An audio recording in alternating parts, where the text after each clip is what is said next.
All right, continuing our Torah lesson in Leviticus 19. We are on verse 17.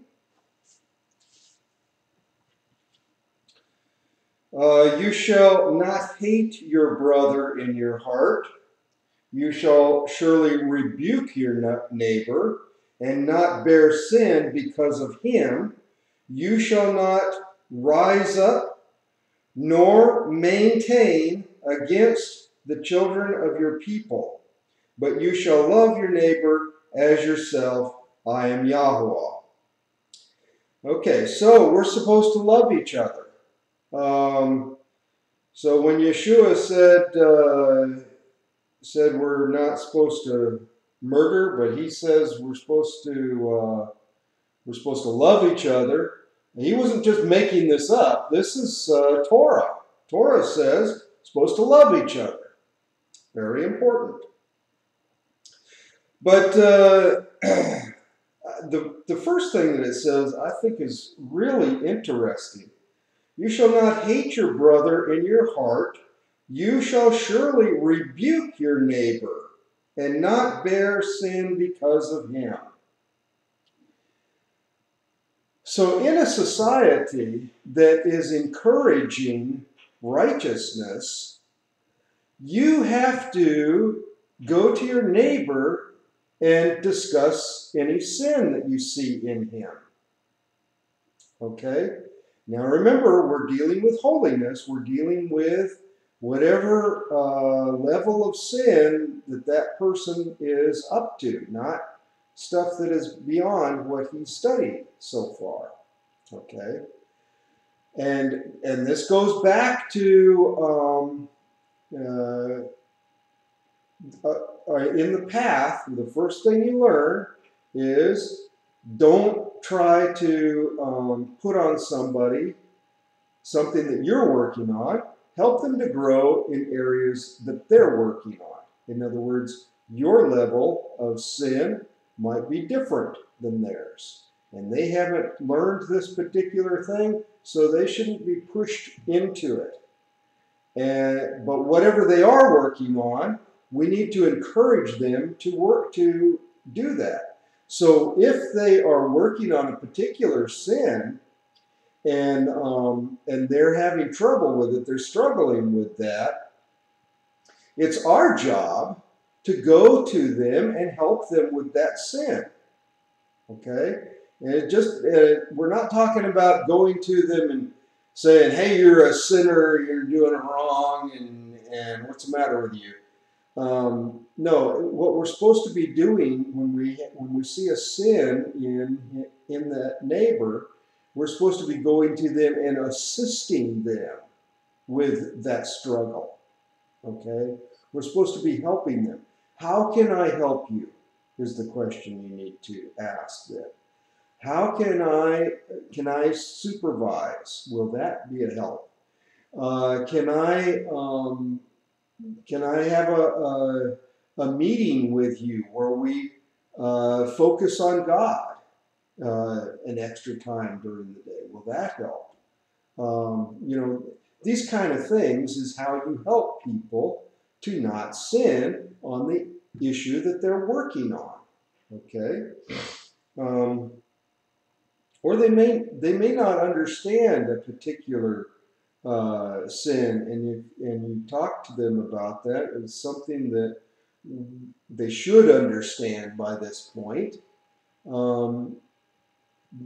That understanding might help them. Okay, so you have all of these things, but the point is that if I don't go to my neighbor, if I allow him to sin and continue to do that, he is infusing the society with that sin. And that's influencing other people to sin. Okay? It's the same with some of these other commands about stealing, for example. If you're stealing, that's going to encourage other people to steal. Because why should they work for something when they can just steal it, right? Why should they do good when they can do wrong and get ahead. Now, if that's your thinking, and that is the thinking in a lot of Gentile nations, our nation is very much like that right now. We have a nation filled with criminals. Why? Because it's encouraged. People do the crime, and what is criminal reform look like? Well, it looks like, let's get these people out of jail quicker. That's criminal reform in our country, so that they can get on the streets and do their crimes and infuse the whole society with criminal thinking, okay, after they've gotten a good education in prison about how to do their crimes better. And so this is the kind of thing that we don't want to encourage in a righteous society. And going to them early, nipping it in the bud, very important principle in a society that encourages towards righteousness rather than encourages towards sin. This is very important within our congregation. If our congregation has someone in the congregation who's doing a sin, we need to go to them and discuss it and help them and try to get it fixed, rather than just letting it go on and on and on. Because it influences people in the congregation. All right, verse 19. You shall guard my statutes. You shall not let your livestock breed with another kind. You shall not sow your field with mixed seed. Nor shall a garment of mixed linen and wool come upon you. Now this is talking about shatnez. I'm not going to get into shatnez here. Shatnez is the word for mixture in the Hebrew. But basically, these are commands that symbolize the idea of mixture between God and an idol, okay? And something that you see in our society all over the place. You see people go to church one day and then the next day they're going to the bar. You know, they have all this mixture stuff going on in their life. And we're not supposed to have that kind of mixture. And these are ceremonies, ceremonial things that illustrate this idea, so that we're being encouraged to not have a mixture in our life spiritually. Okay? This is called a statute in the Hebrew, and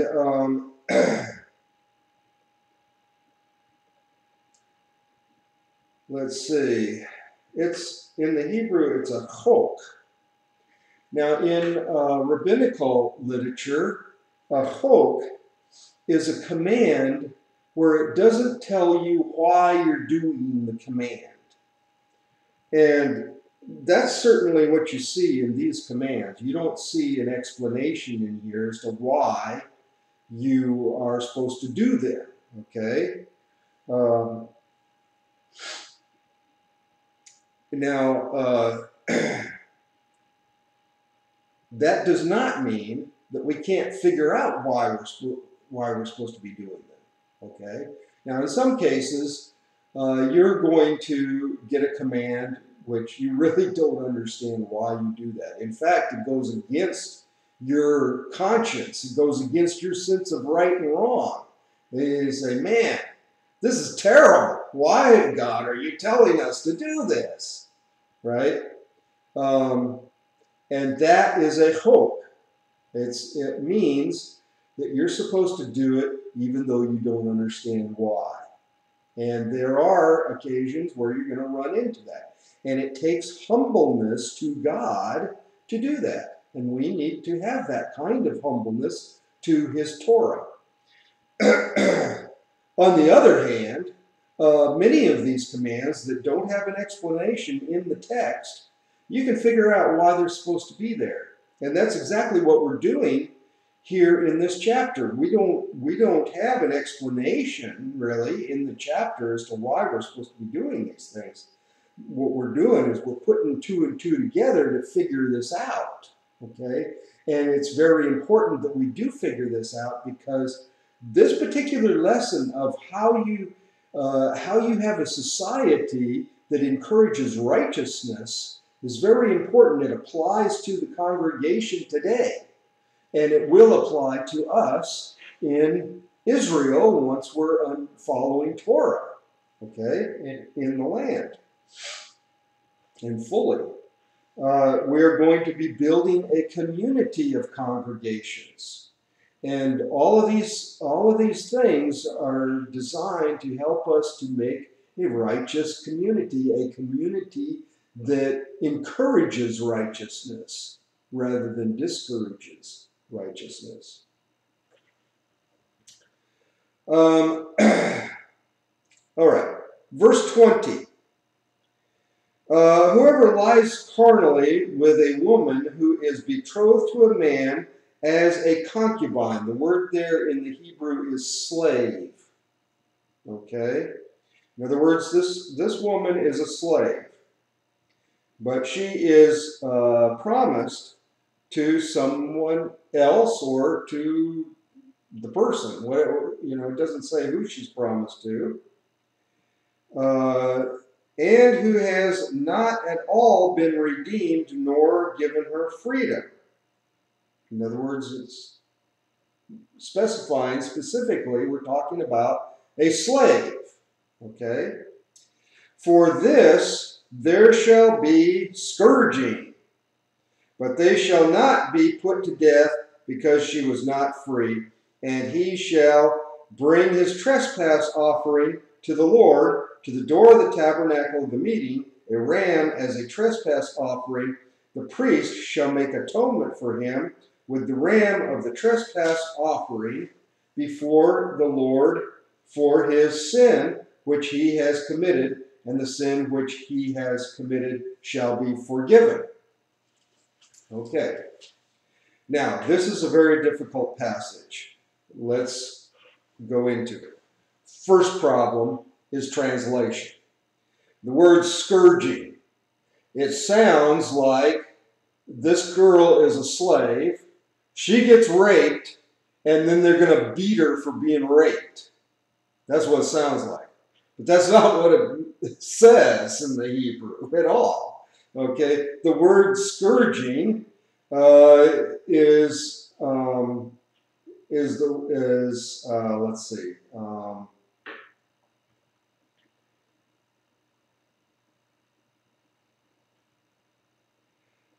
This is the word, here it is, bikoret. Bikoret comes from bakar. Bakar is an ox, okay? An ox, and the verb form bakar means to plow. When you plow, you turn soil over. It is used for experimentation in Psalm 27, okay? But it means to turn over. Now let's read this sentence with that translation and see what it says. Whoever lies carnally with a woman who is a slave, for this there shall be overturning. In other words, the case will be overturned. Instead of doing anything to her, you're not going to do anything to her. Okay, why? Because she was a slave. She didn't have any choice. Okay? Now, what about the guy? We're talking about rape, really, is what we're talking about here, because the girl doesn't have any choice. She's being forced into this, right? If she's going along with it because she's a slave, that's still rape because she doesn't have a choice. And normally, that would be a violent sin that you should be executed for, right? Now, in the Torah, you have a death penalty for a lot of different things. Number one is idolatry. Number two is murder. And on those two, you cannot commute the punishment, the execution punishment, to a fine.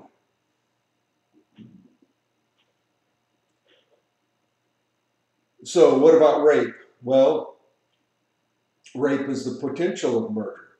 So it's pretty close right in there. It's not there exactly, but it's pretty close. Should you be able to commute the punishment for that? Well, this is saying, yes, you should be able to commute the punishment for that in this particular case. Now, if the person wasn't a slave, you probably would not commute the thing. You'd probably execute that person for that, okay? But as a slave, you do commute it. Well, why? Why is this in this passage? This is talking about the problem of slavery, okay? Slavery is allowed in the Torah, but it's not recommended. It's kind of like, having more than one wife, polygamy, right? That is allowed in Torah, but not recommended, okay? What he's saying is that slavery is not recommended. When you have a slave within Israel, you have a temptation towards sin. Why did this person do this with this slave? Because he could. Okay? He had the power over the slave to do that. It's the same in prison. You go into prison and you have the powerful prisoners and you have the guards over the rest of the population in the prison. And guess what? You have gobs of abuse. Okay? Why are you having abuse? Because it's a prison. Okay? That's why the Torah doesn't have a prison. There's no prison in Torah. Okay? Because it's the same problem right here. When you have a slave, you have a real problem. You have a temptation towards sin because you are powerful and they have no rights. Okay? So you should not have slavery in Israel, even though it's allowed. Okay? Now, indentured servitude as a punishment for a crime, that is a different story. That is a very wonderful type of thing because what that does is it allows that person to learn how to live correctly in the society, how to become a member of society that is encouraging towards righteousness rather than encouraging towards sin. Okay? So a 7-year training program. But you'll remember that this kind of slavery is a very different kind of slavery because it's voluntary. Okay? You decide if you're going to go into that slavery or not. You can just leave the country. That's your other option. Okay? But if you want to be part of Israel, this is the method to doing this. Okay? And so that's a very different type of situation. You're not really a slave in the sense of people having power over you because you're there in a voluntary status. So if things don't work out right, you have the option of leaving. And you don't even have to leave the country. You can leave and go to some other person and have them be your master. That's your option under that type of situation. It's very different than what modern people think about slavery and indentured servitude and all that stuff, because there's no forcing of anything going But this here, what this is talking about is a person who is a slave. Uh, they were captured in battle, for example, because, when it talks about a slave who was being betrothed to a man, what happened is that they went into battle, saw a beautiful woman, decided to take her as a slave and marry her, right? So this is the kind of slave that you would be talking about, someone who had an option of either being a slave or being killed. That's your option when you talk about war brides. Okay,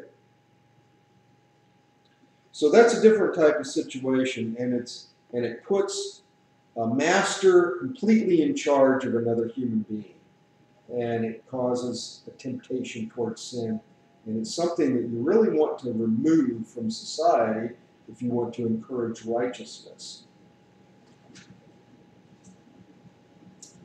All right, verse 23. When you come into the land and have planted all kinds of trees for food, then you shall count their fruit as uncircumcised.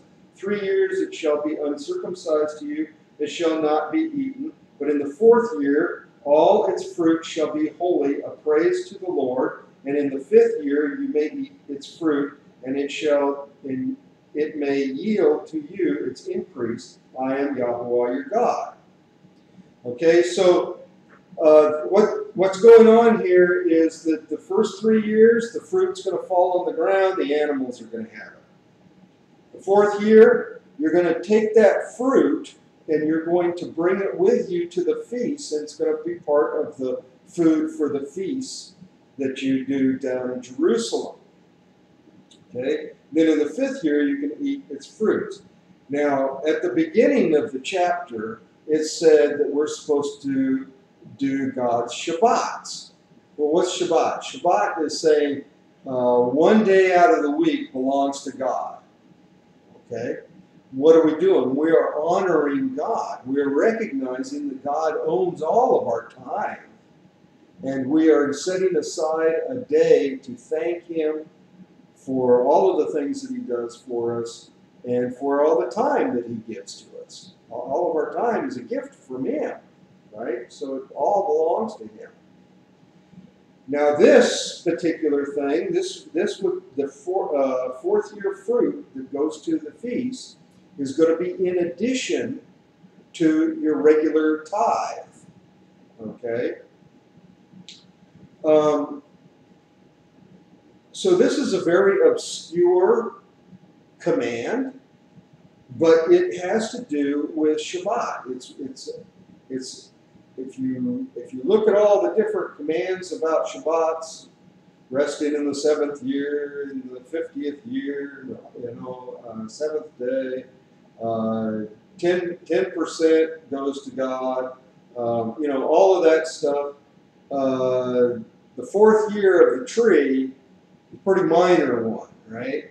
And so what it's saying is that every one of those ceremonies where we are honoring God because God owns everything, all of our time, all of our interests, everything that we do, it ultimately belongs to God. And we have a large number of ceremonies in society that put our mind onto this fact. Okay?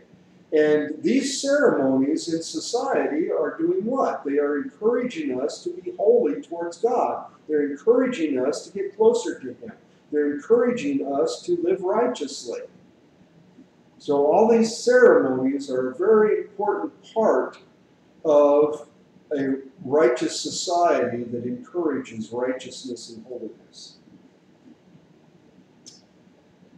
Okay, verse 26. You shall not eat anything with the blood, nor shall you practice channeling or soothsaying. You shall not round off the sides of your head, nor shall you destroy the sides of your beard. You shall not give any cuttings in your flesh for the dead or the soul, nor tattoo any marks on you. I am EliYahu. So this is a collection of things that are done for encouraging demon possession. They go all the way from channeling, which is where a demon actually comes in you and speaks through you. Okay? And they go all the way down to shaving the sides of your beards. Okay? Very minor little thing. People don't realize that what they're doing when they do that is they're disobeying God, doing something on their own. Okay? They're wanting their face to be a little bit different than the way God made it. Okay? So we're not being humble towards God, we're being arrogant. We're saying, the way I want it to be is the important thing. And what is that? That's an open door to a demon right there. Okay? So the smallest little thing where you're being arrogant towards God is an open door to a demon, and it, of course, is encouraging idolatry. When you follow a demon, that's an idol, obviously, versus doing what God wants you to do. Okay, 29. Do not prostitute your daughter to cause her to be a harlot, lest the land fall into harlotry and the land become full of wickedness. Now, this is not the normal word for wickedness. This is our word for zimah.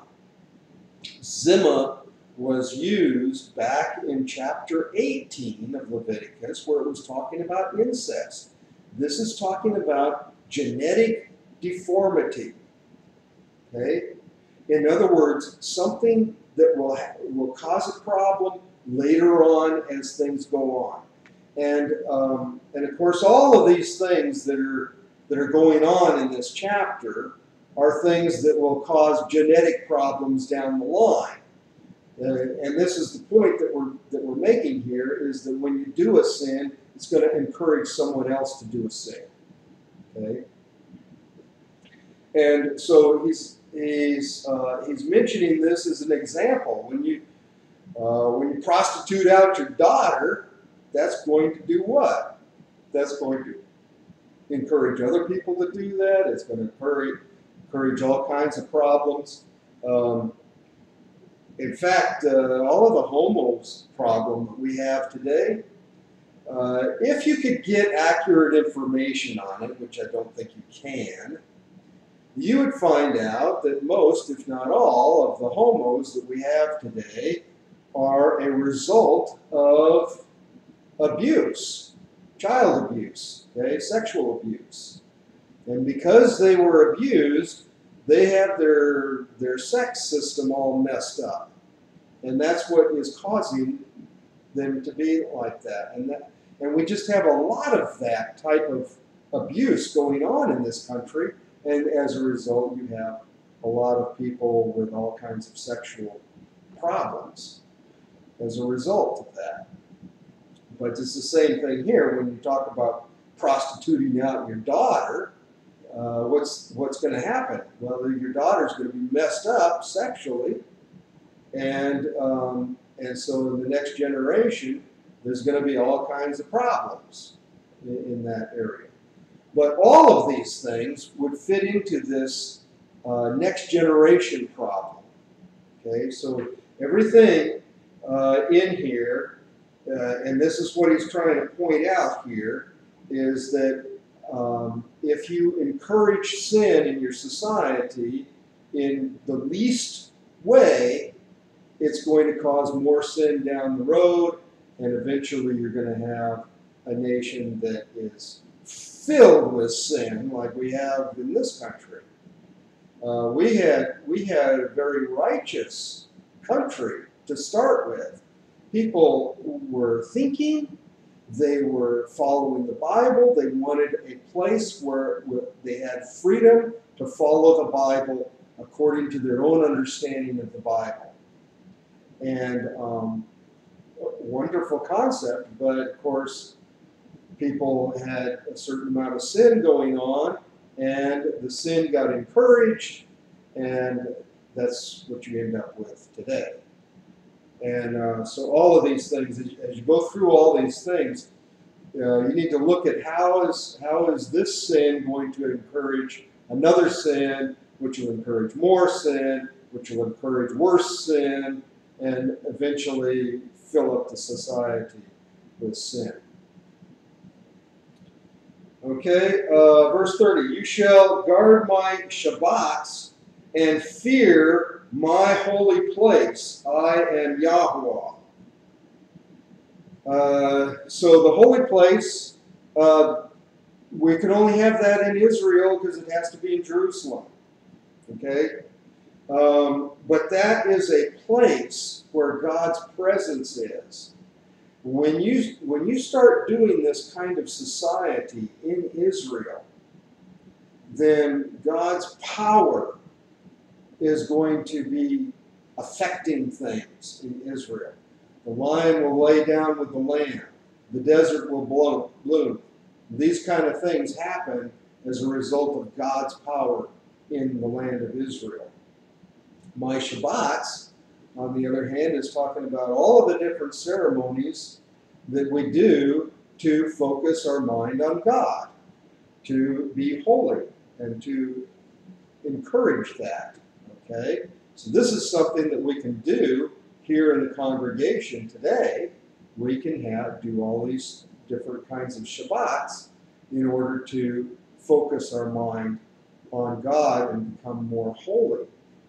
And that is going to lead us eventually to going back to the land and having the temple rebuilt and having the power of his holy place right there.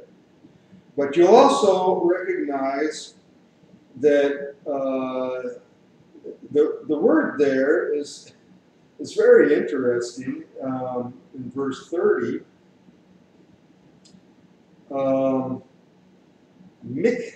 Mikdashi.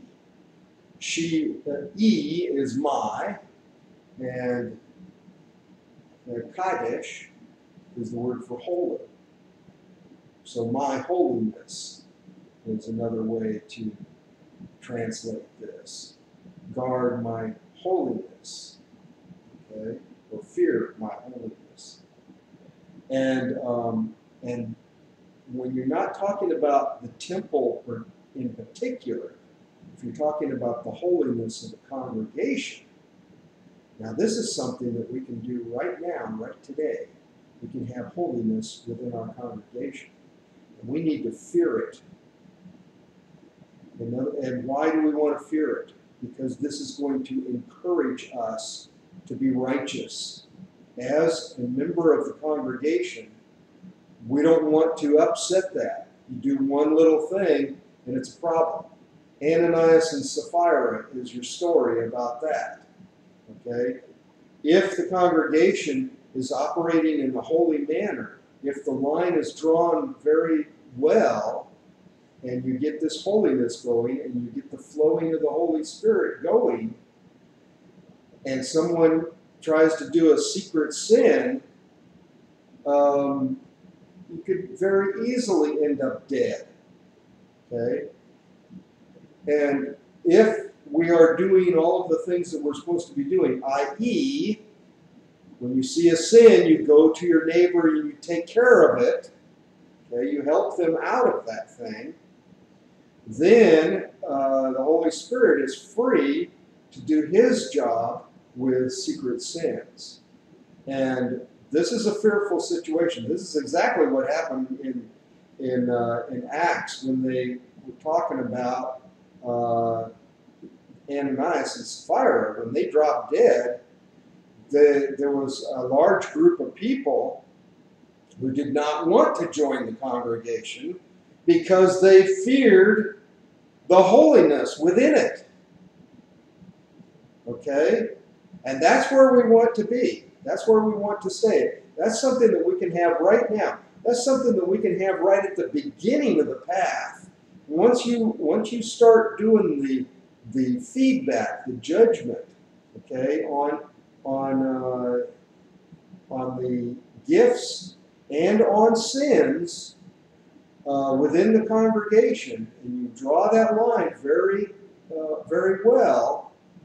You have the seating arrangement that reminds everybody that this is the line, and someone within that line does a secret sin, you can end up with an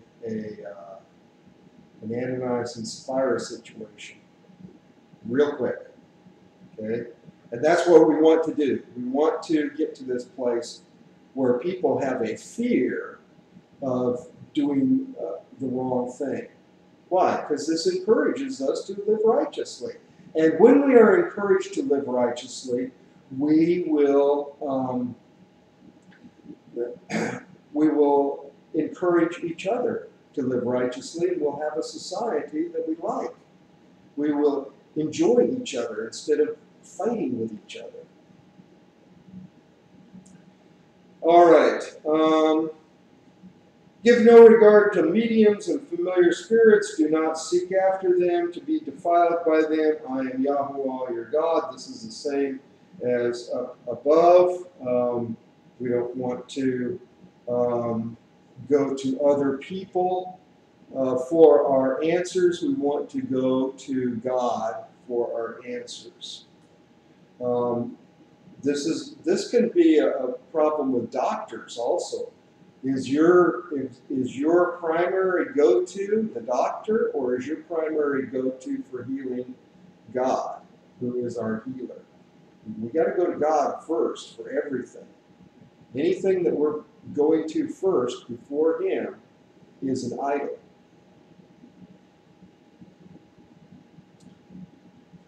Okay, verse 32, you shall rise before the gray-headed and honor the presence of an old man and fear your God, I am the Lord.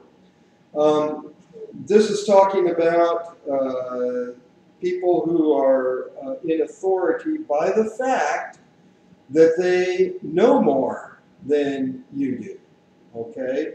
In other words, they can point out the sentence in the scripture that you need. And we need to submit to this. But it's also talking about, it went back to fear your mother and father. It's talking about government in general. We need to have a concern for following government in general. And as we develop a community, we're going to develop a government, okay? And that government is going to operate in the same way that the congregation operates. Each congregation is going to do its own judgment, but they're going to want to work together for unity and for larger projects. And that working together is the government that we're going to be seeking. And it's the old man at the top of that pyramid that is going to be the guy that you want to honor, you want to take very seriously what he says, because he knows a lot more about the Bible than you do. Okay, verse 33. If a stranger dwells with you in your land, you shall not oppress him. The stranger who dwells among you, you shall be to you as one born among you. You shall love him as yourself, for you are strangers in the land of Egypt. I am Yahuwah your God. This word stranger is talking about a disciple. Okay? It is a ger in the Hebrew. And if you have a Jewish group of Jewish people in your congregation, there is a tendency to put them on top and put all of the Gentile converts on the bottom. And we have some Messianic groups that follow that formula, and this is saying don't do that, okay? But it also means that once you have become a part of the congregation and you get new converts in, you need to treat them just as you would treat anybody else in the congregation. They need to become a part of your family.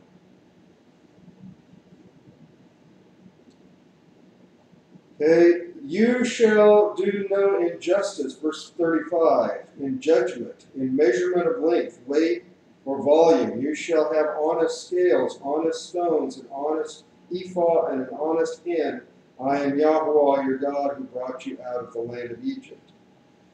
This kind of cheating is something that really destroys a society. We have a society where everyone is assumed to be a liar and a cheat, okay? And so everything you do in society, you have to double check to make sure that these people aren't pulling one over on you. You got to write all the details in the contract, because if you leave out one, they'll say, oh, it's not in the contract, we don't have to do that. You know, this kind of attitude is what you have in society. And it really causes an adversarial type of relationship between you and the people you do business with. And we don't want to do that. We want to be friends, helping each other. Okay? When you do business with somebody, you want to be helping that person, right? You're paying him, and he's doing a service for you, vice versa. This is a mutual thing where you help each other. But if you're doing dishonest kinds of things, then that breaks down, and your society is not a healthy one anymore. So, so all of these things, we need to be putting them into practice in our community as we develop a community of people who are following the Torah. And and we need to understand all of these commands in the light of how does it affect our community. Okay. All right. So Leviticus 19, very famous chapter. Love your neighbor as yourself. But more importantly, how do you have a community that helps you to be holy and righteous rather than one that is tempting you towards sin? A lot of different aspects to that. And this chapter discusses each one of those aspects. Okay, Leviticus 19.